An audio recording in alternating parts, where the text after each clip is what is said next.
Hey everybody, Trick here. Welcome back to the channel. I want to give you my results on a 5-day fast that I've recently done, and I just want to say first and foremost, I'm not a doctor nor a physician or nurse practitioner or any of that, but this is just my results, so I want to share it with you. I'm going to try to shoot this whole video in one shot as quick as I can without editing it, so just to kind of give you an idea how it went for me. Okay, so let me say this first and foremost. Anytime you do a prolonged fast, a 3 or 5 day fast, you want to make sure you have about 3 liters of water a day, and make sure you have your electrolytes in there. You know, your salt, your potassium, magnesium, maybe even a few trace minerals, maybe some zinc, maybe some calcium, and maybe some B vitamins, B1, thiamine, B7, biotin, or B12. And if you do that, they won't break your fast, and they'll really help you. Other than that, that's basically all you need, because it's going to be a water fast. Excuse me. So anyway, one other thing I want to tell you. You need to already be eating clean and used to intermittent fasting. Intermittent fasting is when you fast anywhere from 15 to 24 hours every day after you eat. And when I call eating clean, I mean eat good whole foods like grass-fed meats, organic fruits and vegetables, pasture-raised eggs, pasture-raised chickens, wild-caught salmon, that kind of stuff. Real food, not fried onion rings and cheeseburgers and milkshakes and ice creams and waffles and all that. So if you're already used to doing intermittent fasting, you're eating clean, then you're ready to try a 3 or 5 day fast. If you haven't done that, I don't recommend it because it'll wipe you out, and I mean, it won't be good. So okay, let's get started and try to sum this up. Last time I ate was on the evening of the prior evening, about 5 o'clock. So went to bed that night, no big deal. Got up the next day, no symptoms, no problem. Did my thing. By the time the 24-hour mark rolled around to get dinner again, I was hungry, but no terrible symptoms. So anyway, went to bed hungry that first night. Starting the second day, I got up, and it wasn't long. I got a dull headache and started getting nauseous, and I pretty much was like that all day long, and that's normal because they say out of a 5-day fast, the second day is the worst, and they basically call it the keto flu because your body is burning ketones, which is fat and not sugar. And despite whatever people think, your body is supposed to burn fat, not sugar, because it's more efficient.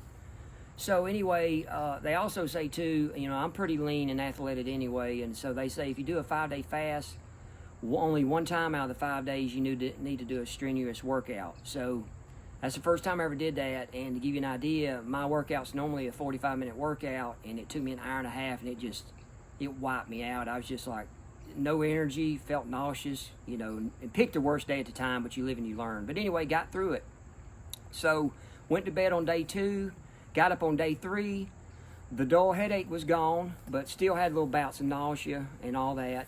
Probably about halfway through the 3rd day. By midway point of the 3rd day and on, I started, getting rid of all that, feeling better. And I will tell you this, throughout the 5-day fast, you're going to have times where you're like, oh my gosh, I'm not going to be able to make it. I can't do this. Or you might have a little spell of nauseous or a little bit of spell of hungry or whatever. Push through it. It only lasts 5 or 10 minutes. Trust me. It happens several times, but just push through it and it'll pass. So anyway, went to bed on day 3. Got up on day 4.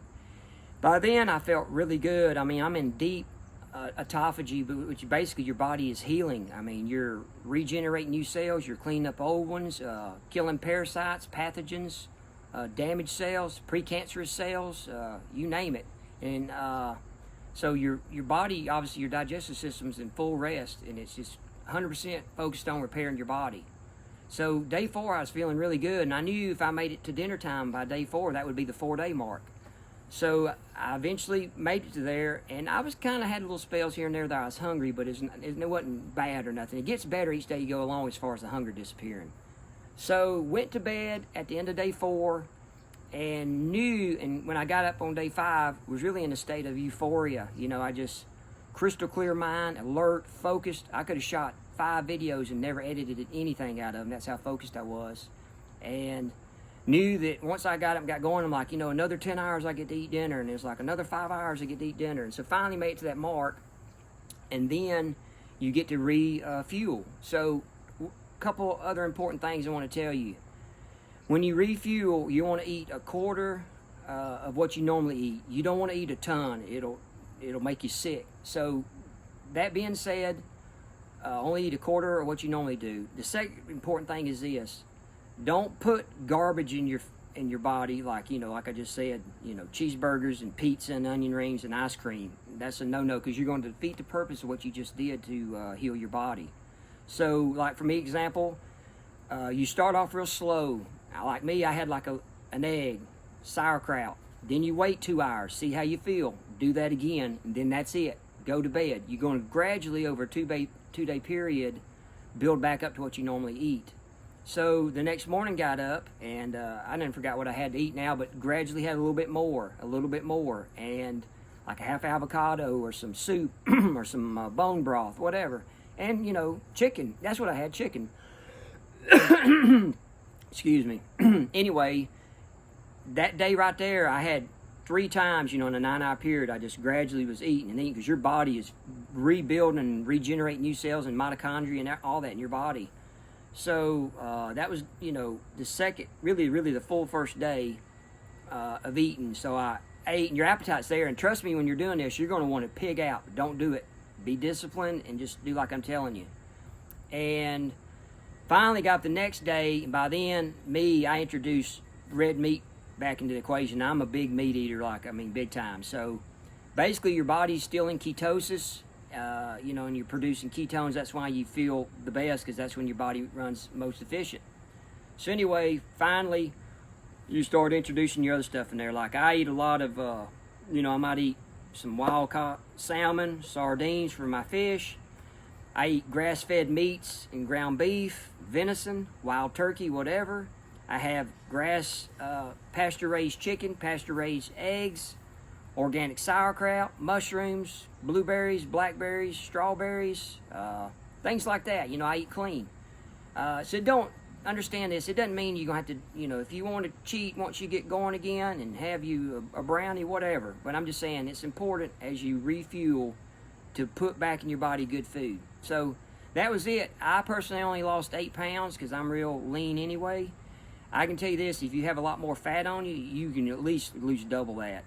But I'm better for it, and that's the first day I did a 5-day fast, and I plan on doing really 3-day fasts about once every month or two, honestly, because it's really good for your body. Hands down, over anything out there, it is the best healing you could ever do to your body, I'm telling you. And I take tons of supplements. I've done it all, and I've spent thousands upon thousands of dollars trying to better my body, but fasting's where it's at. You can look it up in the Bible. Our ancestors did it. Jesus talks about doing it. It's the real deal. So anyway, it's probably a little lengthy video. I don't know how long it's been going, but I tried to sum up as quick as I could.